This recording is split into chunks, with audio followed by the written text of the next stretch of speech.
Good afternoon.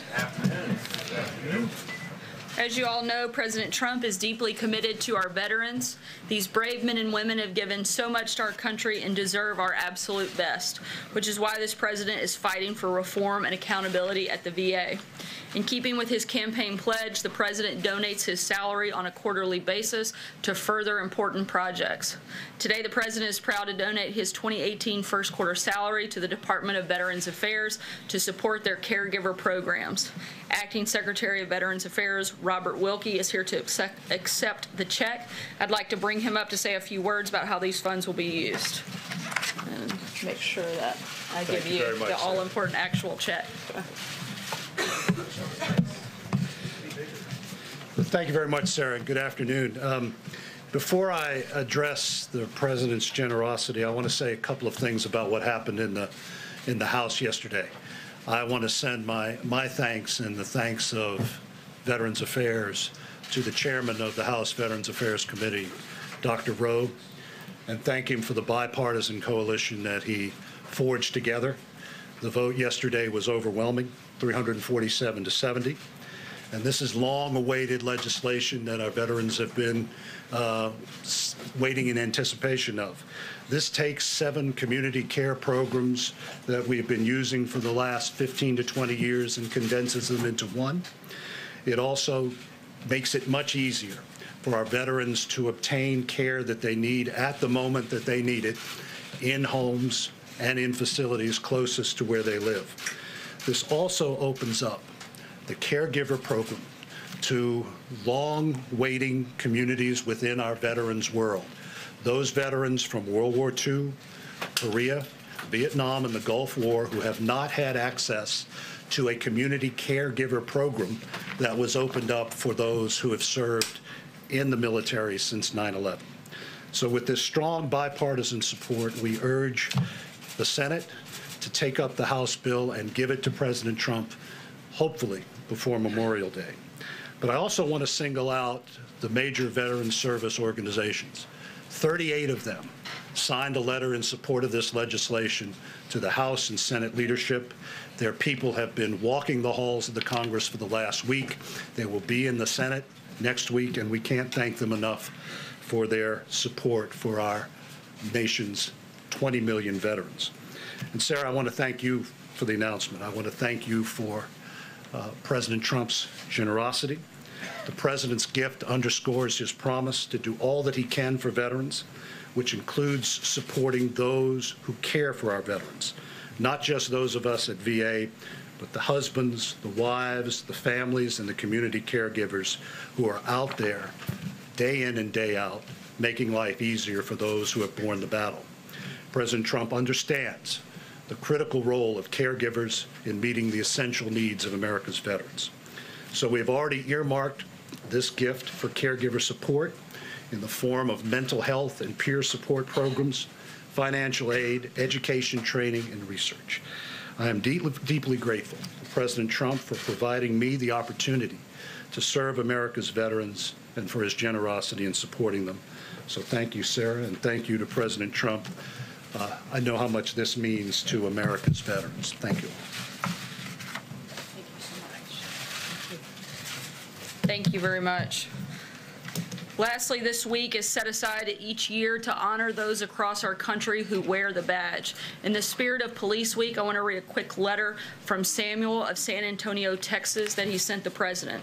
Dear Mr. President Donald J. Trump, last year I raised about $375 for our police. I went down to McDonald's and bought 75 $5 gift cards so the police officers could get coffee or lunch. It would be really cool to meet you. I wish I could vote for you, but I'm only 11. But my mom voted for you. I'm starting a fundraiser called A Break for the Blue. I listened to your talks and I went to the inauguration and saw you. You're awesome. Sincerely, Samuel. Thankfully, I had the honor of meeting Samuel earlier today. He was adopted by his family in Guatemala. He's incredibly grateful to be an American, and he's very grateful to all of the law enforcement officers around the country. The President is very proud of Samuel and believes our country needs more young people like him who give back to their communities. And he's a really, really great kid, and it was great to meet him. And with that, I will take your questions. John. Sarah, we haven't had a chance to hear any kind of an in-depth analysis here. Where are we with the summit with Kim Jong-un and the statements that we've heard over the last few days out of North Korea? Do you think that these throw in jeopardy the idea of a summit, or is this just North Korea doing what it does and trying to get the best deal possible? Look, the president is prepared and will be ready to meet, and we're continuing to move forward with the preparations at this point. And if the North Koreans want to meet, we'll be there. And at this point, there is not a lot of change beyond that, and certainly not in our process. So what North Korea is saying now about the joint military exercises after Moon Jae-in said Kim knows that these take place and he understands that they have to take place. What game is North Korea playing? You'd have to ask North Korea what game they're playing. I can tell you what we're doing, and we're continuing to move forward in preparations. And the president, as we've said all along, will be prepared and ready to meet. And there's really not a lot to add beyond that point. John? Thanks a lot, Sarah. What leverage does the U.S. have as it relates to having this meeting take place on June the 12th? And to that meeting actually taking place when it takes place, if it takes place, what leverage does the U.S. have over accomplishing the American goal of denuclearizing the Korean Peninsula? We're continuing in the maximum pressure campaign, but again, nothing has changed on our end. This was an invitation that North Korea offered and that we've accepted, and we're continuing to move forward in those preparations. Steve? Another issue. Sorry, I'm going to keep going because we're really tight on time today. If I could just Steve, follow go ahead. up on that, what the North Koreans also announced was they were stopping the dialogue with South Korea. So is it possible that there could be a meeting between the United States and North Korea if that whole dialogue between the North and South is on ice? The meeting that would take place on June 12th is between the United States and North Korea, should it take place. We're going to meet with President Moon next week. And beyond that, again, there are no changes at this point to our schedule or anything else. Blake? Does President Trump believe that the FBI had a spy at one point inside his campaign? I haven't spoken with him directly about that, but certainly seen the reports, and if there is any truth to that, it should certainly be looked into. Emerald? Sorry, I'm going to keep going just because we're tight. Emerald, go ahead. Thank you. Following up on Blake's question, if it is proven without a shadow of a doubt that there was a spy planted in the Trump campaign, does that change the president's position on firing Robert Mueller? I'm not going to speak about hypotheticals or get into what could happen if. We'll move forward in the process and make a determination at that point. John? Thank you, Sarah. The Iraqi elections are over, and it's very clear that the two big winners, the two top vote getters, were the party that was linked to Muqtada al-Sadr, a sworn enemy of the United States, and someone aligned with the Iraqi Communist Party. And the second place finisher was the party aligned with Mr. al-Hamri, a warlord who was once backed by Iran. What's the U.S.'s attitude on a government in Baghdad having either of those individuals as the key player? I'll start with the fact I'm glad you said the names and not me, because I probably wouldn't have gotten them right. But in terms of our policy, we don't have any new policy announcements with a potential change there. Jeff? So you don't care if either of them is? Certainly we care, but I don't have any specific changes in U.S. policy while that's happened. Jeff? Sarah, what does the United States expect out of negotiations today with China on trade, and what are the president's intentions on helping or changing the policy towards Chinese company ZTE? In terms of the meeting, I'll start there. Those conversations are ongoing. When we have something from that, I'll be happy to share it with you. But right now, those are just discussions, and there's nothing to add to that at this point, since they're just now taking place. I can say that we expect that the president will meet with the head of the Chinese delegation later this afternoon. Sarah. And ZTE? On ZTE, look, the United States and China relationship has a lot of issues that we have regular ongoing conversations about: national security, trade, and ZTE is one of them. As we've said before, and as the president has stated, he's asked Secretary Ross to to look into the issue and do whatever is consistent with the law and regulations, but right now it's just something that he's asked them to look into. Julie? Hey, Sarah, also on trade, the president said yesterday that Mexico does nothing for us, especially at the border. We know there are talks today on NAFTA, today and tomorrow, and I wonder if the administration is going to condition any NAFTA deal on a safe third country agreement with Mexico, or Mexico stepping up to do more to absorb asylum seekers and other migrants who are seeking entry to the U.S. I'm not going to get into the trade conversations at this point because they are ongoing and those are negotiations that we're in the middle of. But I can tell you that the president does want to see Mexico step up and do more. There's a lot that comes through their country, and he wants them to be tougher and more aggressive on that front. Jeff? Thank you, sir. This morning, the president marked the one-year anniversary of the Mueller investigation, saying it's disgusting, illegal, unwarranted, and a witch hunt. But his own FBI director yesterday said it's not a witch hunt.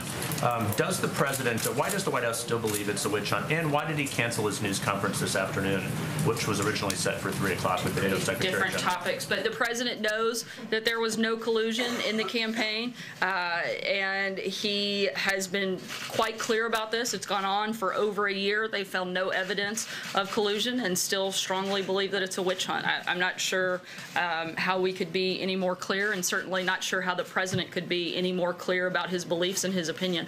In terms of a press engagement, the president will have press at his event here shortly, which is why we're going to have to keep it quick and short today, and likely take a few questions at that event. Jordan. Thanks, Sarah. On immigration, there seems to be we're moving closer to action in the House of Representatives, and I'm wondering what bill the president would accept, anything short of the 4 pillars that he laid out earlier this month, something like border security and DACA. Seems to be a proposal that is gaining steam. Is that something that the president could support?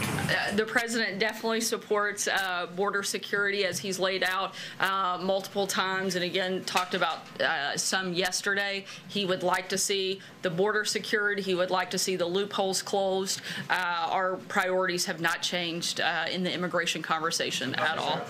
Aisha. Thank you. Just going back to North Korea, you have said that the president will be willing to meet with North Korea if North Korea is. So does that put North Korea in the driver's seat here?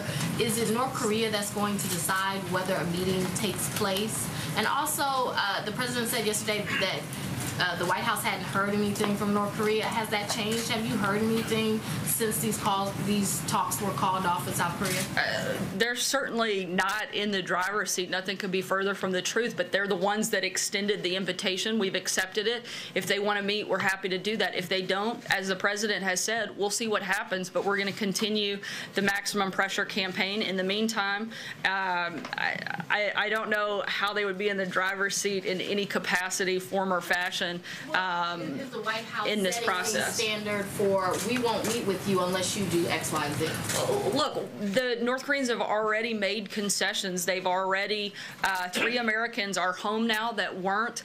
The president has had some success in this process, and certainly we've given up nothing, and we're going to continue moving forward, and we're moving into this with our eyes wide open. We're not naive in this process, but the president is fully prepared to have the meeting. But if not, that's okay too, and we'll see what happens beyond that. Shannon. I know we've asked this a few times, but we're still That's okay. That's kind of what we do here. Ask the same question over and over and over again. Can you say yet when Michael Cohen stopped being the president's personal lawyer? I'm not going to get into anything on that matter. You'd have to reach out to the president's outside counsel. Sorry, Jill, go ahead. Able to answer. Jill, go ahead. Thank you, Sarah. Why didn't the president disclose the reimbursement to Michael Cohen in last year's financial disclosure report? And just to follow up on other people's questions on North Korea, has any consideration been given at this point to potentially canceling those joint military exercises with South Korea? On the first question, that was addressed in the financial disclosure, and that's something that would be determined by White House counsel, how things would be categorized in the filings. So, and on the second part, those are ongoing exercises that are routine and they're aware of, they're annual, and at this point we have no intention of changing it. Stephen? I just want to ask you, because so many people in the country have been talking about it in the last 24 hours, what did the president mean when he said that some immigrants are not people, they're animals? The president was very clearly referring to MS-13 gang members who enter the country illegally and whose deportations are hamstrung by our laws. This is one of the most vicious and deadly gangs that operates by the motto of rape, control, and kill. If the media and liberals want to defend MS-13, they're more than welcome to. Frankly, I don't think the term that the president used was strong enough. MS-13 has done heinous acts. It took an animal to stab a man 100 times and decapitate him and rip his heart out. It took an animal to beat a woman they were sex trafficking with a bat 28 times, indenting part of her body. And it took an animal to kidnap, drug, and rape a 14-year-old Houston girl. Frankly, I think that the term animal doesn't go far enough, and I think that the president should continue to use his platform and everything he can do under the law to stop these types of horrible, horrible, disgusting people. I'm going to take one more question. Peter? Thank you, Sarah. Are the chances of a summit now less likely than they were a week ago before these statements came out from Kim? I'm not going to get into a percentage game. I can tell you that we're ready and prepared, and if they happen, they happen, and if they don't, we'll see what happens. Thanks so much, guys. We'll see you here in a few minutes with the president. Sarah, has the president ever lied to us?